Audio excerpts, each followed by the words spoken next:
Hello friends, Rehman গার্ডেন্সে আপনাদের প্রত্যেককে স্বাগতম। আশা করছি আপনারা প্রত্যেকে সুস্থ আছেন এবং ভালো আছেন। আপনাদের প্রত্যেকের সুস্থতা কামনা করে আজকে একটা নতুন ভিডিও শেয়ার করতে চলেছি। আমি যে ভিডিওতে গাছটা দেখাচ্ছি, এই ছোট্ট গাছটি হচ্ছে সাদা জাম বা হোয়াইট জামের গাছ। এই সাদা জাম গাছটা খুব উচ্চ ফলনশীল একটা জাম গাছ। আমরা সাধারণত জাম গাছ যে আমাদের এলাকায় দেখতে পাই সেটা কালো জাম, আর এই কালো জামটার ফলন কিন্তু অনেক গাছটা যখন বয়স হয় তখন হয়। আর যে নার্সারি থেকে আমরা যদি গ্রাফটিং গাছ কিনে আনি তাহলে কিন্তু সেটাও অনেকটা বয়স হলে বা কয়েক বছর যাওয়ার পর তারপর কিন্তু ফলন হয়। কিন্তু সেই তুলনায় আমরা যদি খেয়াল করি বা তুলনামূলক বিচার করি তাহলে দেখতে পাবেন যে এই সাদা জাম গাছের ভ্যারাইটিসটা খুব কম বয়সে খুব বেশি ফলন আমাদের দিয়ে থাকে। সেই জন্য এই গাছটা খুব বর্তমানে জনপ্রিয় হয়ে উঠেছে।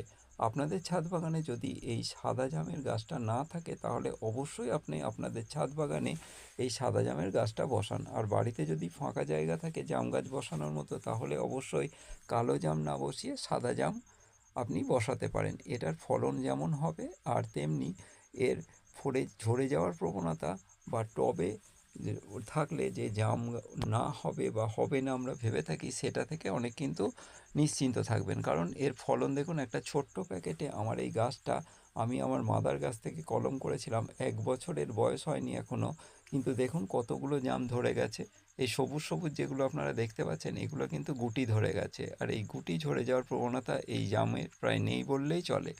তা বন্ধুদের আমি অনুরোধ করব, যদি আপনাদের ছাদ বাগানে এখনও পর্যন্ত এই জামের ভ্যারাইটিসটা না লাগিয়ে থাকেন তাহলে কোনো বিশ্বস্ত নার্সারি থেকে এই সাদা জামের গাছটি আপনারা অবশ্যই বসান।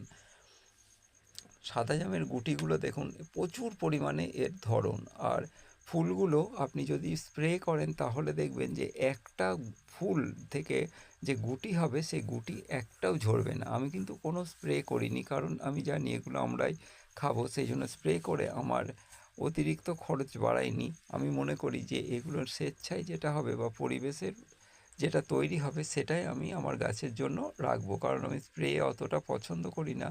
আর জামের ক্ষেত্রে আমি জানি যে সাদা জামের ধরন খুব বেশি, সেই জন্য আমি স্প্রে এতে করিনি।